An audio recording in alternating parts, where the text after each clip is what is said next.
Bayonetta is a game that I've been eyeing for the longest time, and I only initially heard about a sequel at the time as a Wii U exclusive. Then in 2020, Bayonetta 1 was released as a remaster with a game called Vanquish. And it was very reasonable price for $30, and I bought it on Steam, but rebought it on PS4 and played on PS5. And after beating the game, I proceeded to buy Bayonetta 2 on Switch, and I'm ready to give my thoughts on it, and I'm actually excited about it because I feel like the game's original Bayonetta 3 will only have hype behind it because it's been in development limbo like most games these days, and it should be talked about and appreciated more than that. Starting with the first two games, so as always, subtitles will be available, and I like, comment, subscribe as it will help the channel. Let's get started.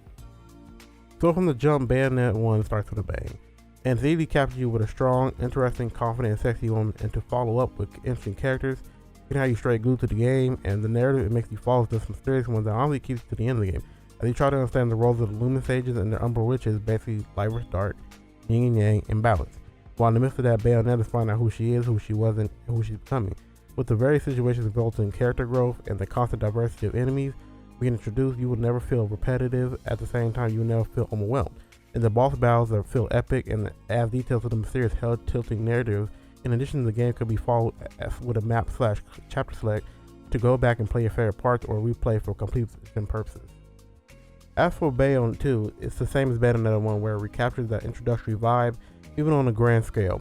And this time around, the mysterious order around this game is even more intense because the introduction of the new characters and the battles feel more ominous. At the same time, they feel more personal, and you get a sense of you against the world, because in this game, you fight against light and dark forces, which gives you more diversity to the enemies, which I'm a big fan of. And as for the Bayonetta 2, it has a replayable chapter selection. Bayonetta 1 and 2 is roughly about maybe 12 hours left in length in a straight story playthrough. And the story as a whole is wooden rail, where you can play 2 first and understand it mostly, and then play 1 to fill in the pieces of 2. Even though I personally recommend you play 1 because it's a multiplayer game and it costs less, especially if you catch it on sale. It didn't work to play Bayonetta 2, and also to get a clear understanding of how the devs intended you to play the games in their natural order.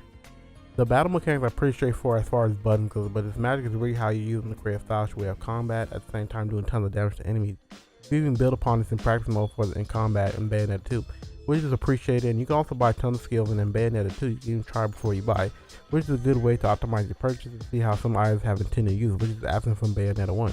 My only nitpick is that if you're doing a straight run throughs, and it might be a little tight on Halos, which is the game currency for that. I would also say that the game is worthy for exploring. And in Bayonetta 1, there's a mini and some chapters where if you do well enough, you can turn your score into Halos or get items, so it's a win-win. And if that wasn't enough, you can get materials throughout the level to create consumable items even in mid-battle on the pause screen, and concoct them to turn them, either keep it or use them at that very instant, which is good when you're in a tough situation. Now going back to the combat, I liked how when you defeat certain enemies, you can use their weapons for a certain amount of time, and it really packs a punch. And it didn't slow you down, it didn't slow the pace of combat. There's also some portals in the levels where you can do certain requirements to gain some rewards. Just like there's some portals where you can go to the shop and get prepared for a boss segment, which is very convenient. Moving on, you get new weapons, so you're never stuck with your initial guns you get at the beginning of the game. You can even mix and match your weapons as you see fit. That gives combat the overpower feeling once you get the hang of things. Another thing is the puzzles in the game are decent and they're not annoying to take up too much time.